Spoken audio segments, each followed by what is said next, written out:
Listen, I'm sorry, Axel was absolutely punctual leaving the hotel, but the traffic destroyed us. And sorry we're a bit late. But anyway, I just want to say it is a huge honor for me and the China Exchange to have Axel today. He tells me it's the first time he appeared in public without his boots, so don't look down too much. My cast. Now, I don't know very much about rock music. I know a little bit, but not enough. So I'm going to allow perhaps some of you to ask him questions about music. I'm just going to ask him ordinary things, like what he likes, what he regards as tender.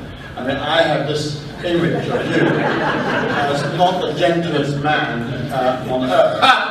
But surely there must be moments when you want to touch tenderness, or when you meet tenderness. What are those moments? I mean, can you remember the last time you felt something was rather nice and gentle? Well, okay. But I have no idea what to expect coming here, or what this is. I was asked to do this. I don't know why any of you would want to come here. By the way, there are about 1,000 people on the waiting list, so you're very, very lucky to be here. But anyway, I want to ask you one or two questions that you normally might not be able to relate on stage as a performer. When you talk about tenderness, that's kind of like sensitivity. Love. Well, I love animals, and I've had all kinds of different animals, and I like the way that sometimes an animal will know if someone else in the house is sick or something. The animal stays by that person. You have dogs and cats? I have dogs and cats. And how many dogs? How many wolves cats? And birds. And bitches? A couple wolves, a couple, 5 or 6 birds. Yeah. Chain of to watch a So while. you regard somebody who can't answer back as probably the gentlest class of things you encounter? No. What I mean though is, but say with cats, if you don't keep yourself open to some degree to being sensitive, they're not going to be around you. So if you want to be friends with your cat, you have to be a bit more sensitive than the world may make you. With the world. I mean, I'm only asking because on stage you never stop, you sing, you play. I mean, it is just one huge, as far as I'm concerned, like a Van de Graaff generator, maximum lightning, thunder, and so forth. So I want these people to understand, when you finish and when you go home and you've had a good sleep, when you wake up, are you like normal people who want to have a coffee and just stretch yourself and have a shower and bath? Yeah. But it is like feeling like you know, when a tour like ends, there's times it takes a while to decompress. It feels like I know. I mean, there are moments when we know that you went reclusive. I mean, did you mind that? I mean, did you enjoy the period when you didn't want to see anybody and you were on your own? Well, actually, I just didn't go anywhere where there was like paparazzi or anybody, cared or really recognized me. I went everywhere else. I just didn't go. If people didn't recognize if I went by a place where there was paparazzi, I just ducked. And then in LA, if you go to the Valley, no one in Hollywood cares. Why didn't you wear something different or disguise yourself? Well, I did. And still you get recognized. Well, no, and I would just look stupid if I went in Hollywood that way. It wouldn't work. When we first hit, I left a hotel in New York, and I was in a cab, and I had my jacket pulled over my head, and there's a guy in a garbage truck going, "Yo, Axel!" Was it convertible? There was a Webesto. I don't know how he did that. But I think people know roughly where you are. They now chase you around. And now, let's go back to the music of it, because that's your life. we talked a little bit in the cab about lyrics, and I said to you that you are one of those people who've got wonderful lyrics, and not just the music itself, but the lyrics fit. And it's important to you because I know you read a lot, and that's why you relate to words. Would you say that you regard lyrics and your music as being incredibly important together? Well, I think that it depends on the song, but yet I've always felt that way. I mean, Bernie Taupin is my favorite lyricist, and when Elton asked me to induct him into the Rock and Roll Hall of Fame, I took it on myself to induct him and Bernie as a writing pair. And it's my understanding it's the only award Bernie has ever gotten. You know, and he was pretty happy. Yeah, well, I mean, classical music. Do you ever listen to classical music? Yes, but not like, I guess the word formally or something. So at home, when you listen to music, do you listen to your own music or other people's music? Only mine. But it took you 30 years to join AC/DC, so you must have listened to a bit of AC/DC. Yeah, I mainly listen to the music that's playing during movies. I like the soundtracks. Which film? Which soundtrack do you think is sort of classic? It depends. It can be anything. It can be something. It can be the theme to Pirates of the Caribbean, or it can be Gladiator and Equalizer and stuff like that. Yeah. I mean, but they're all different styles. So. Have you ever wanted to? I like the blend of orchestra, you know, with modern instrumentation. So has anybody asked you, or have you thought about wanting to write for a film? Yes. No, I haven't been asked. It's something that I wanted to do, and it was kind of more like really hard not to just go in that direction and forget about it. But you would be interested. I was more interested in that than staying in Guns N' Roses. I mean, if somebody asked you to write the theme music, It would have been easier and more fun. if somebody asked you to write the theme music for Pride and Prejudice, I mean, would you do that? I mean, you have a pretty violent relationship with that. Yeah, I would. I think you can jazz it up a bit. Well, there is. Listen, But I have a lot of respect for the people that do that.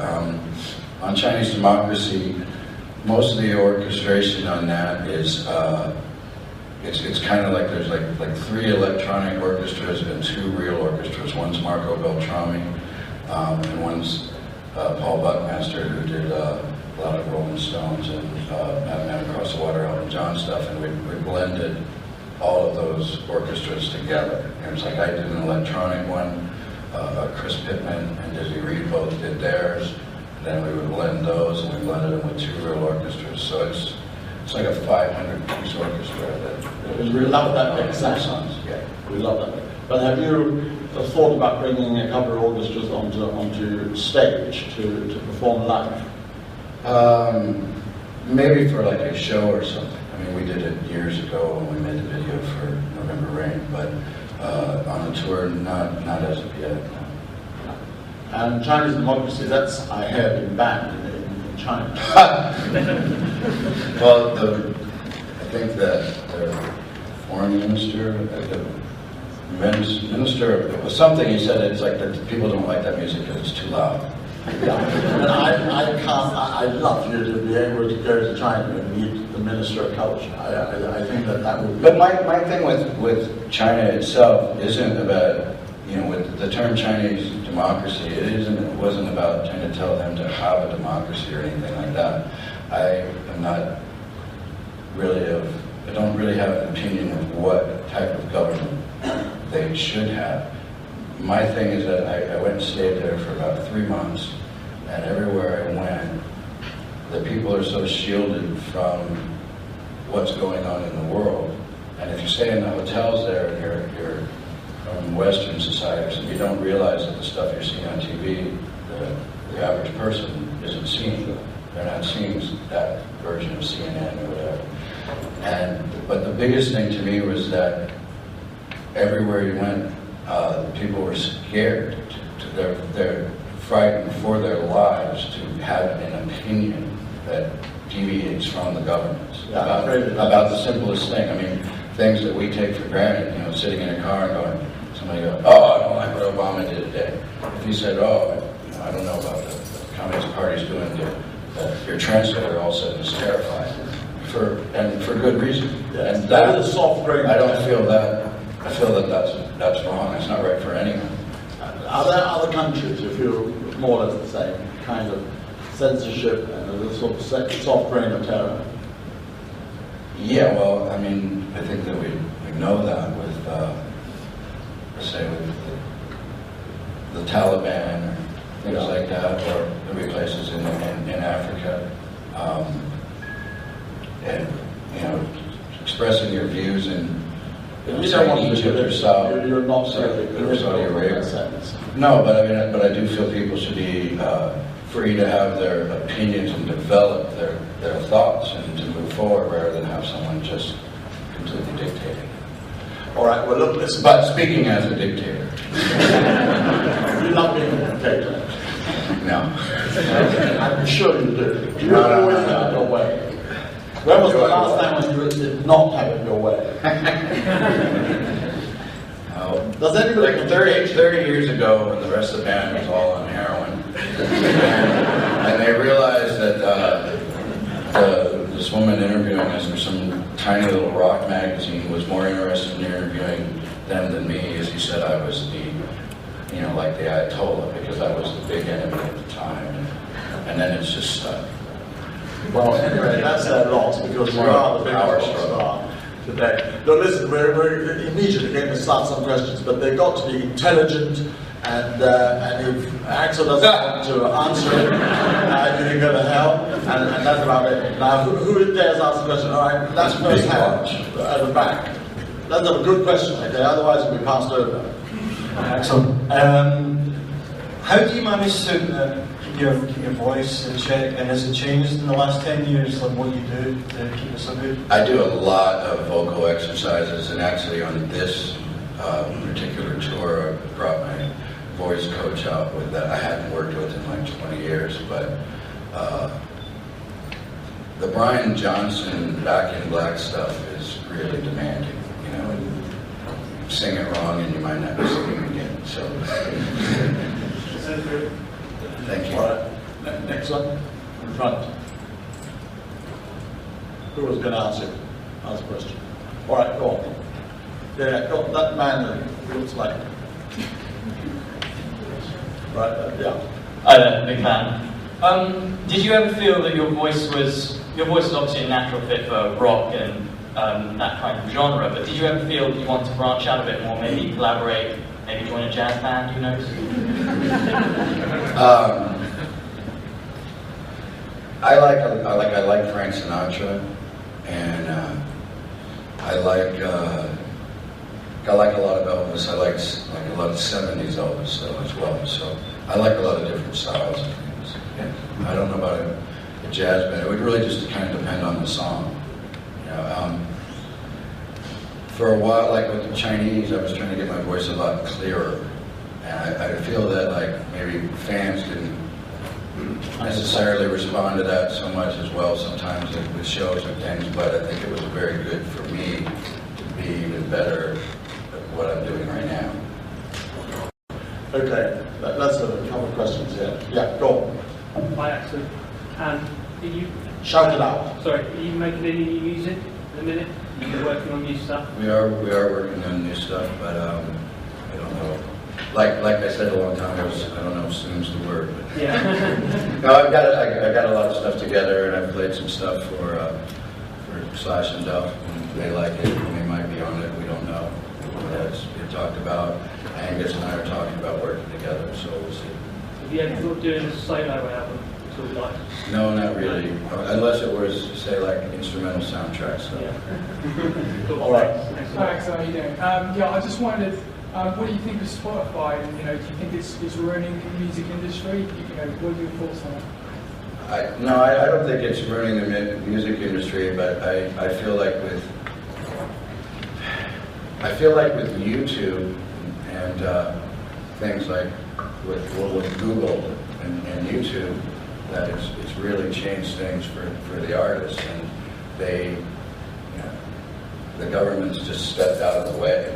I mean, they lobbied very hard to pay as minimal royalties as they can. I don't think that's right. Can people stop that? It's pretty giant. Can people stop video, please? It's very disconcerting. Let's just enjoy the conversation, okay? All right, come on. This is a rare opportunity for you. Don't record it. Enjoy it live, for fuck's sake.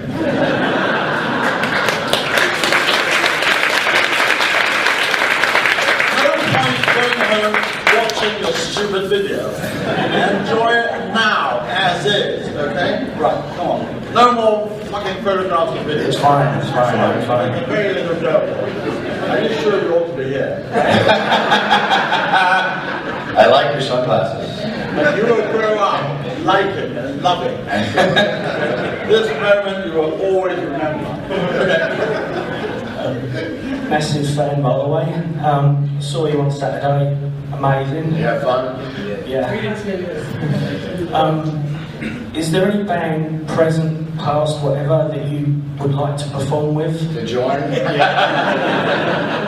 Well, I never thought about this. I mean, what I thought about with this was the day that I read about Brian, was that the band was going to be in trouble, and no matter what happened, if they canceled, if they had to cancel the tour, they were going to have a lot of problems with fans, and a lot of problems with legalities, just natural business stuff behind the scenes forever.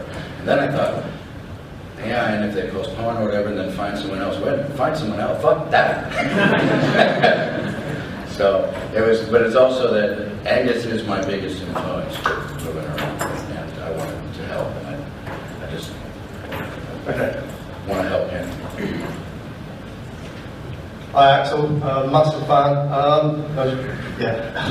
Just want to say, thank you for all the great music you've done over these years. It helped me get through a really bad place in my life, and listening to all that.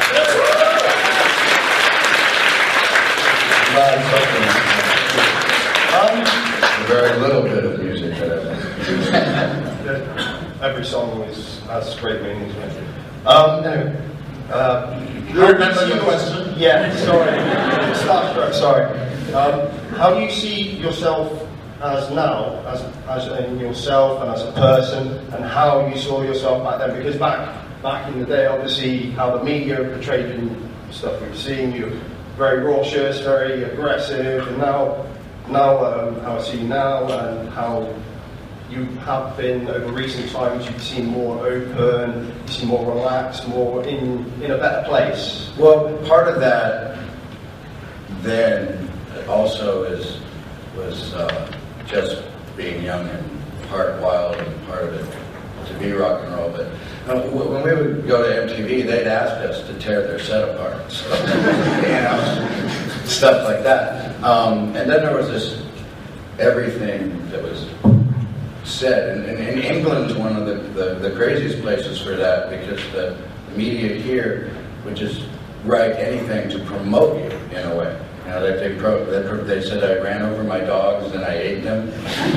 long before Depp ate his, I ate mine, and so they said all kinds of crazy things back then.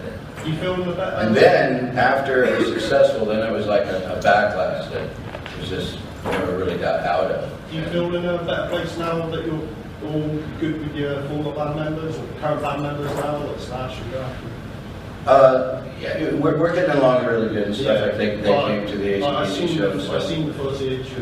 It was like a quick clip of when you were at the Troubadour, the first one you did back, and it was so nice just to see the black and white footage of you walking to the stage and you're Slash, and the guys were just laughing. It was a really good moment to see. Good. All right. Right. This man who dressed like me doesn't look like me. I mean, do you know who this person is? I promise you, you know Axl Rose. You know what the band you played two nights ago? Well, let me just say actually that I like your socks. You got some really bright socks. Ask the question anyway. Okay. Well, what I would say is I was lucky to see you, Axel, almost 25 years ago performing at the Freddie Mercury tribute concert. It was a great event, and I wondered if you could talk perhaps maybe a little bit about the event, or perhaps I know you're a fan of Freddie, perhaps influences like Freddie on your career as a musician. I'm also a fan, I should say, of Skid Row, and I know you're a friend of Sebastian Bach, and I wondered if you'd be doing anything perhaps more with him in future in terms of collaboration. On that, I don't know. We're friends. I mean, if the occasion arises, you know, and he'll probably get up on stage with us somewhere. With Freddie, Queen's just always been my favorite band, and Freddie is like, you know, the greatest singer probably ever, and is the way I look at it. But the other thing about Queen for me was that they embrace so many different styles and approaches, and like you were talking tenderness, there's that, which is funny, it's like with AC/DC, you don't find that much in Brian's work with AC/DC, but what I liked also about Bonds and old AC/DC was, as aggressive as that music was, he would talk about having a broken heart or something like that, so it made it okay for guys to feel and let some of it out some way. Something happy. Yes, let's have a lady. Girl, woman. Yeah, she's going everywhere. Ms. Roselow, would you be interested in working with children's charities in London? That's very possible, yes. Shall we discuss it afterwards? Sure. Okay, let's have another woman. Let's get another woman. One minute. Which Guns N' Roses song means most to you to perform, or the one that you love to perform most? It's a very cliche question. No. I don't know. Right now, I like performing the Chinese democracy stuff the most, but it was really good to be doing the song Coma. I knew that would make Slash happy. I knew it would make fans happy. And since I was sitting in the chair, I didn't have to worry about running around and trying to breathe. All right, okay. At the back. Axel, how you doing? It's really cool having a microphone talking to you. Where are you? I'm at the back. Get on with it. I'm just forming a band myself, and I was wondering, when you first signed to Geffen Records, and I think it was 1986, was there a moment where you thought, I know it's gonna happen, this is gonna absolutely happen? Or were you just terrified? We knew that with getting signed. We knew that we believed in ourselves then. We were like, and then we had to sit on our asses for about 4 months, and it almost broke up the whole band and everybody dived into drugs and stuff, because whatever the record company was doing to figure out who would work with us, and everybody was terrified of us anyway, because they just thought we were all going to die, you know. So we were going to leave the label because like Slash and Izzy wanted to go play. We wanted to play, and we wanted to get out to New York or something, you know. We didn't get signed to sit in an apartment at the time, but yeah, we believed in it happening. Are you afraid of death? I mean, do you feel that you haven't done as much as you want to yet, as of today? I don't know. I don't really think about it that way. You know, I'm usually just trying to survive in some way. Like when I go on stage with AC/DC, I'm trying to survive, not just be crushed by that band. What you would be like. All right, let's man with a bit. Hi, Axel, massive fan. Appetite Destruction was the first Can we use another word rather than massive? All right, like infantile, dinosaurial. Obviously, you've been around the world many times, everywhere. What would you say is your top 3 moments from your whole career and why? Playing, Anything, absolutely anything. Anything you've seen, somewhere you've been, something you've done on stage, anything. I don't know. I mean, right now, this is a very big undertaking for me, and not just, it's because a band's fans are, like, I know how hard it is. Lots of bands do not want to open for us. They just don't want to. They don't want to deal with our fans. And it's a lot, that's kind of the same with an AC/DC thing, and AC/DC fans are very serious about their band.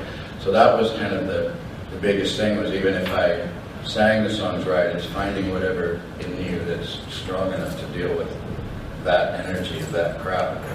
I had no idea. I mean, I knew I could do it with mine, but that's like, and that's still a lot of work, but it's also a comfort zone and a safety zone. So this was a big thing. I still got 3 shows to screw it all up. Hi, Rich or Saturday. If you could go back in time and speak to your younger self, what advice would you give given all what you've experienced? I would have tried to form my own label rather than put a record on. I just think we were too stupid to know how to do that. We didn't think that big at the time. I mean, I didn't have that type of a business education, and I just think that that's what we should have done. I think you've done quite well. We should have formed our own company and figured out how to distribute our own record, and then. You mean in monetary terms? Yeah. All right. Well, you think that's more important than that? It makes us feel very, very small. All right. Let's have another one. Why? Well, because you must have made lots of money. If you say that was, if you had done better, you would have made even more money. Yeah, but it was not just the money. It was the more in control. Yeah, but not as a control freak. It's just to because of the success of Appetite, and we were talking in the car, and after Appetite, David Geffen was just, to me, was just more concerned with selling the company rather than helping things get back in line to what we had signed as a contract to make an album. Had we to this day, that album has sold more than any other album in America. No, it's rock album. I think is 3rd or 4th or something. I mean, there's Thriller, there's AC/DC's Back in Black, and we're somewhere. No, my point is that. Yes, but what I'm saying is that then we would have had a lot bigger platform to figure out how to deal with the next 20 years. Yeah, but I didn't see how you can have a bigger platform than you have now today. Anyway, all right. Yeah, well, that's 27 years later. Go on, young man. Yeah. How old are you? I'm 15. 15. Okay. So, as like a young person myself, I usually see a lot of people with Guns N' Roses tops and that, and I've been up to a few people and have you actually even heard their music? A lot of people haven't even heard of the band themselves. So I just wanted your thoughts on that, because I see it all the time with Nirvana and stuff like that. Like people wear tops even though they don't really listen to the band. And Victoria's Secret models and AC/DC shirts. Yeah, I like when they like to sleep in Guns N' Roses shirts. But the promotion's good. I mean, you're not going people if they think it's cool, so it's better to them think it's cool than hate it, I guess. All right, go on. Okay, thank you. Hello, Axel. Huge fan. Good. Right, I've read all the books. I've read Slash's book, I've read Duff's book, I've read some pretty dreadful books, but I'd really like to hear your version. Are you going to write a book? I think so, possibly, yes. Please do. But it's tough because I haven't figured out how to word things in a way that doesn't just look like I'm being negative to everybody else or calling them a liar, because, that was with the first, Slash and I hadn't talked in 19 years, and when we did talk, I was like, dude, and he wrote a lot of stuff that didn't even happen, it's not real, and What did he say? Okay. And how's your relationship with Angus of AC/DC? It's great. I can't really explain it. I feel like just I feel something that like I feel protected, and I feel like I do not want to let this guy down. And I more than almost anybody I've ever known, and I don't know why. And he's very responsive to me, and you know. They said they hadn't seen him this happy, they haven't seen him moving around, and in between songs he started playing other stuff. And I'm like, oh, I like that chord, write a song around that. So that's kind of a neat thing between musicians and artists. Go on. All right, okay. Hello, Axel. I'm a music journalist. I started my career with Rolling Stone magazine. I have this question I've asked artists over my 8-year career. I'd love to ask you this question. If you had the power to create the ultimate musician, which artists from the past and present would you use as building blocks, and why? Well, are you talking about anything? So I mean, you could go all the way back to classical music or something like that. So I don't know.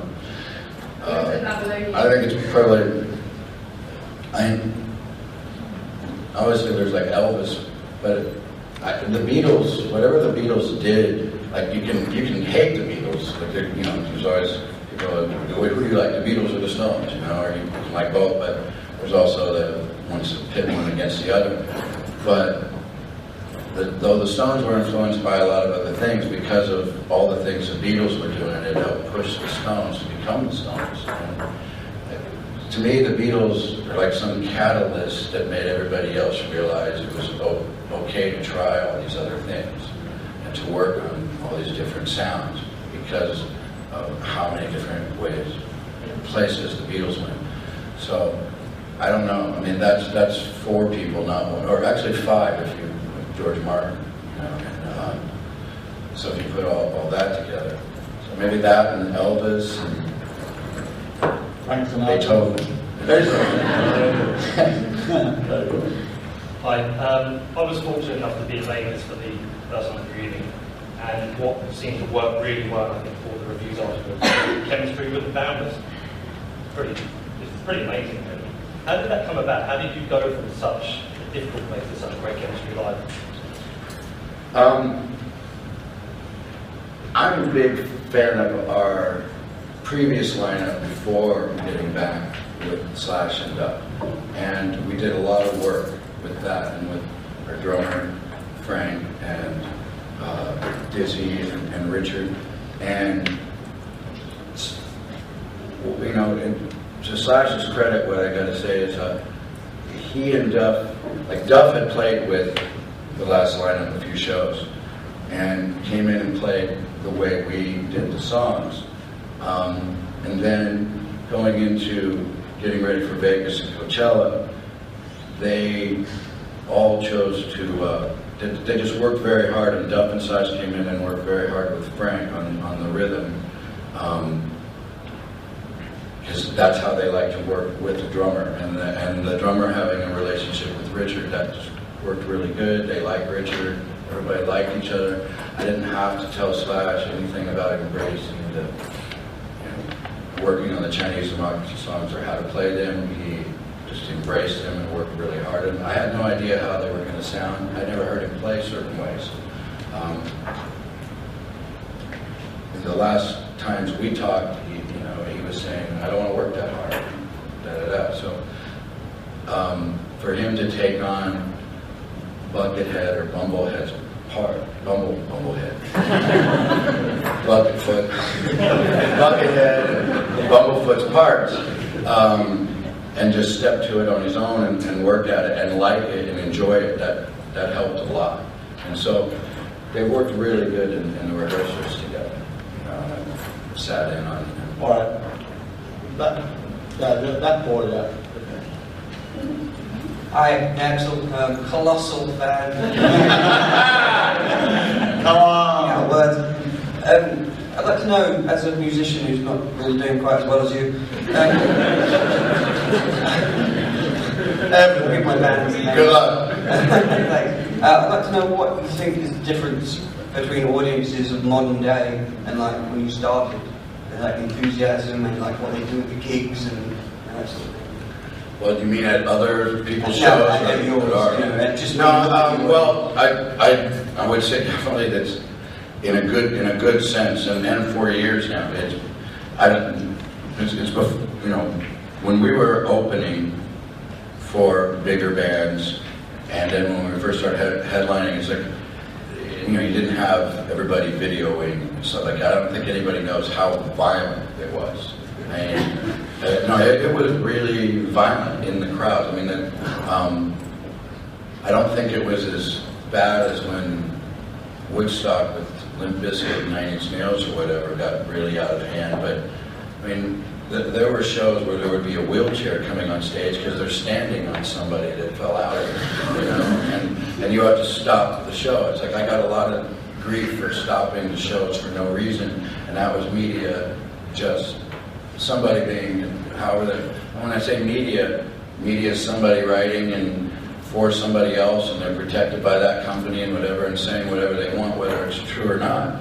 And there was just a lot of really rowdy crowds. I mean, people liked the music, but that, you know, then they might want to beat themselves up. I remember when we first started, you would have security that was looking for that. So they want to get in and get in a fight with somebody. And, you know, and we put a stop to that pretty quick and got rid of people working for us that wanted to go beat up kids. It's like a lot of cops get jobs because then they can beat up people for, you know, and it's legally protected. That's the way people get sometimes working for security did. So it was really violent, and it's not as near that now. It's better now. Yeah, a lot better. Yeah. Hi Axel, gigantic fan. We've had that. Yeah, the Appetite for Destruction album for me is one of the best rock albums ever released. It's up there with... What's the question? For the modern social climate with bands and music that's in this 21st century, what advice would you give for young bands with social media and stuff like that? No, you have to figure out how to follow your heart. I mean, I believe in being completely what you feel is being creative, but you also have to figure out how to make a living at it, you know. And I don't mean like compromising, but you need to take, if someone's telling you to compromise, you can take what they're saying into consideration, but then still figure out how to be real and do it your way, you know. But like if someone's telling you, oh, you need to edit the song, and like, you know, Geffen was that way back in the day, and telling us to edit it this way and that way, and their only concern was that it was a shorter song, so for advertising dollars and getting airplay. But instead, he decided to take it as constructive criticism and maybe make a better, shorter song, which, by illusions, we got rid of them, so we didn't do anything. You with the microphone already, yeah. Hi, Axel. I'm a monumental fan. I don't think I've been had yet. Just wondering, after your injury, you got the rock going off Dave Grohl. I was wondering, like, how that came about and how it felt for you, who normally, like, you know, such a dynamic stage presence, to kind of be the stranger of Cher. Like, how did it affect you? It came out of one necessity and respect for that chair, because whatever he did designing that chair, he said he was like high on oxy after his surgery, and he drew this thing, and you can find the picture on the internet. But I knew he made the chair, and white people were having one made, and I never even saw it, and they said when they got it, it was Cirque du Soleil was building it or something, and when they got it, it was horrible, and one of my assistants' boyfriend said, somebody in this band knows Grohl, but they didn't tell me, so it was a surprise. And I'd never met Dave, and I'd always wanted to work with Dave. And then he sent the chair and came to the show, and he was saying how he missed it.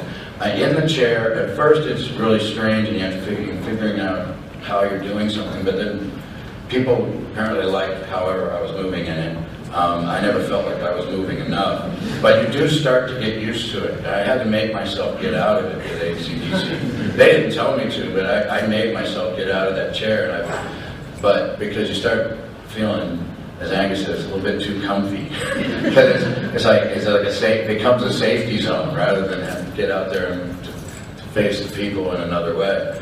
So, and when the chair came down, I guess he was my people told me he was in the hallway going, I missed this thing. I feel like an emperor. All right, two more women. All right, you go first. Hi, Axel. Thanks for being with us today.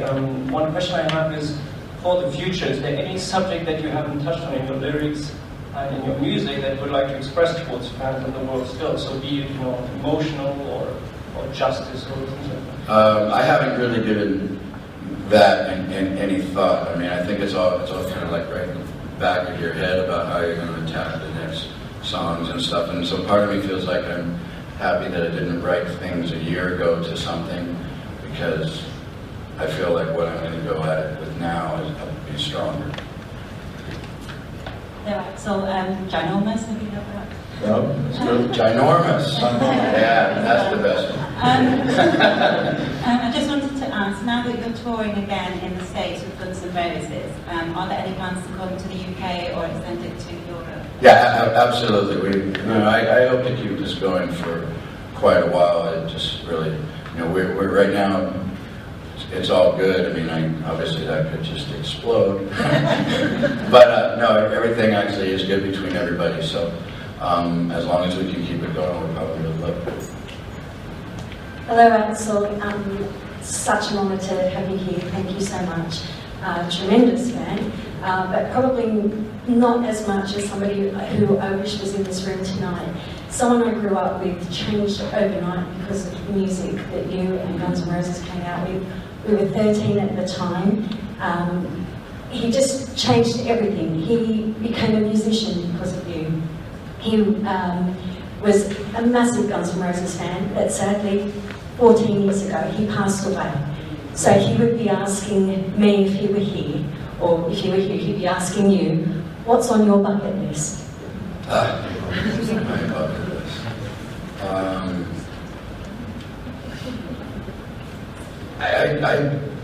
haven't thought of that. I would probably work doing some soundtrack. You did say soundtrack material or something like that. And I do want to put out more music with Guns N' Roses, and I don't know if that has to do with Slash or not, but underneath the Guns N' Roses thing, and if he and I write something or he wants to play on something that we have, it's like that would be great. But I haven't, it's kind of, I've been working to get kind of where things are. I mean, this isn't, the Guns N' Roses reunion isn't just kind of like by happen, chance or whatever.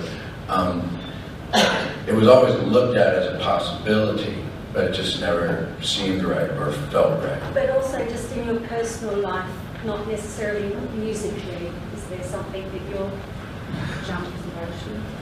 No, right now, I'm have you ever jumped a parachute? No, as he said, why would I jump out of a perfectly good plane? I tried to get him to in a video, and he was like, not going to happen. I say once, I think, that if you were God, you would want to make 3/4 of the human race women, and the other pizza and beer.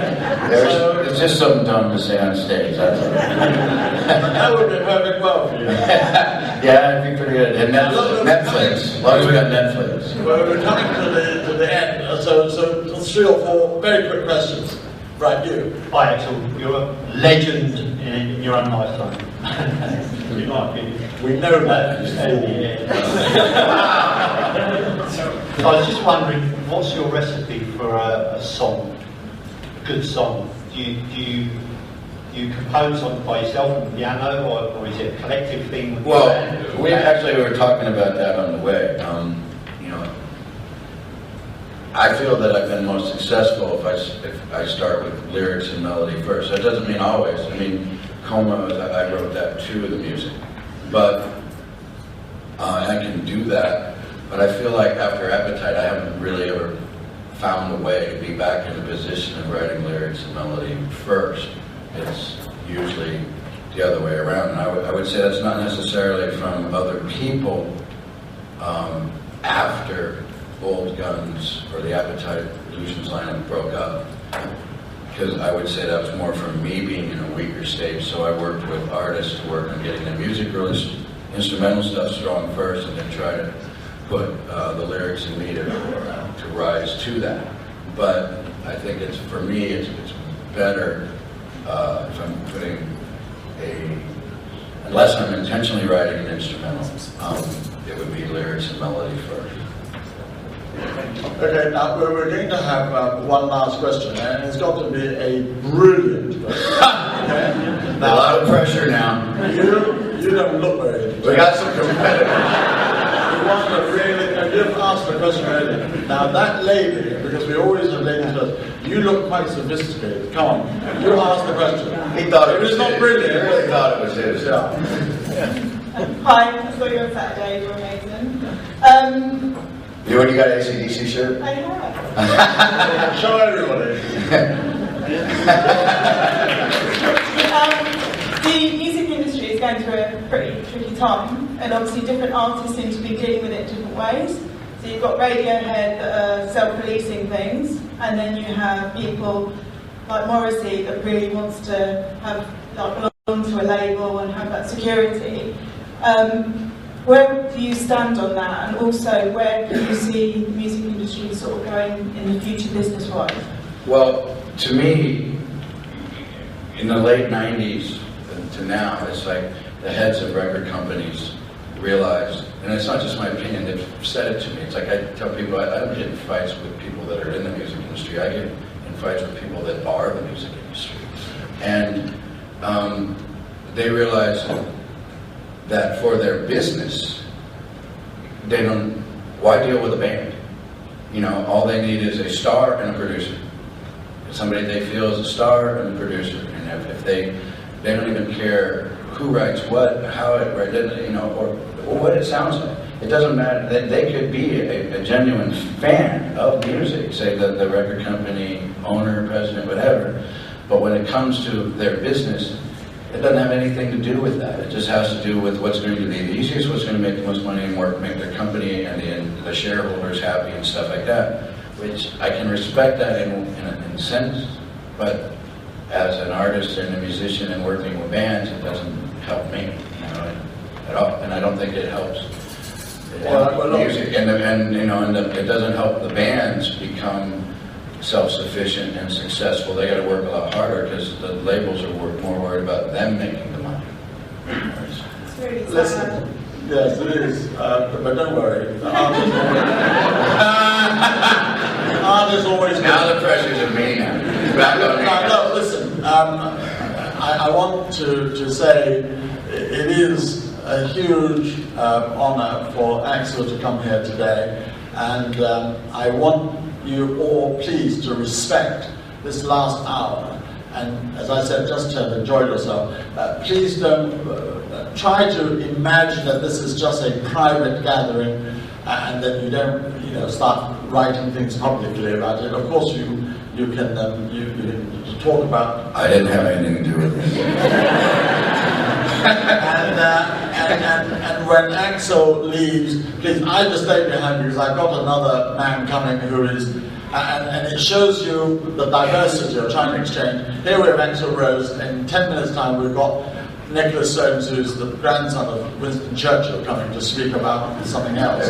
So I hope that those of you who are talk about intelligent things. No, I think that he's going to say something very dumb. He's very fat.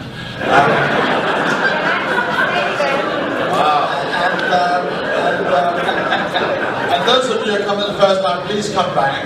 We've got lesser people, but interesting people coming throughout the show. Did you say less of evil or less?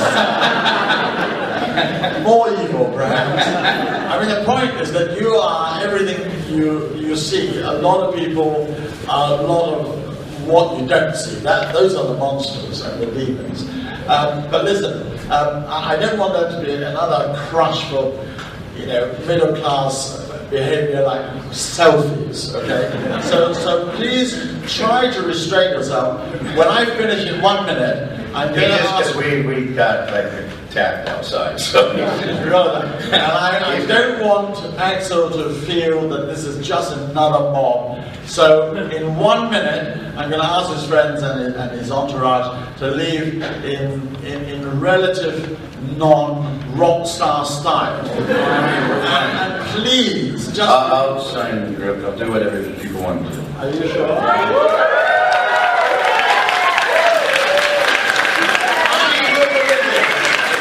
We practice this. I'm going to ask Fernando, who is the man in charge, to say when it's enough. But before that, will you please, all of you, please join me in thanking Axl Rose for coming today. The first time that I came to London, I was with my manager, who was English. The first time I came to London, and we're in this car after we left the bar, and they're like, "Can I have your friend's number?" And he's like, "Why?" I'm like, "Well, because when I'm in jail with you, I need someone to call." Axl Rose again.